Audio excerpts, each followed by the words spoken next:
Natura bir şeydi 30 manat deyəndə orada yazır. Qaqa sən başın çıxmır ha. Mən 700 manat almışdım deyir. Ondan yaxşıdır. İndi bu öz aləmində özün göstərdi ki, bu adam 700 manat həqqəbə pul verən. Sən 700 manat həqqəbə pul verən olsan, nə gəzirsən İlyasın kasıb dükanında, orada komentarsın. Bu 30 manatı sizin 100 manata aldığınızdır.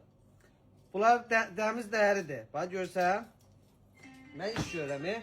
Ver bura görüm. 13 manata. Buna bax. Çox yeriyən və yaxud da daydaylar, ağsaqqallarımız və gəlsin aslında yumşaq. Ləzzətli.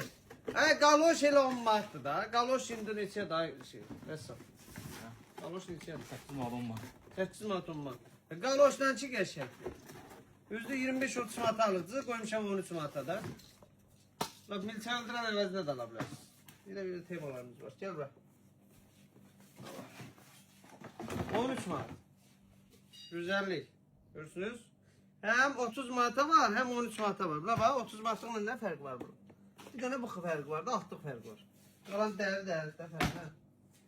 Sağ olun, var olun.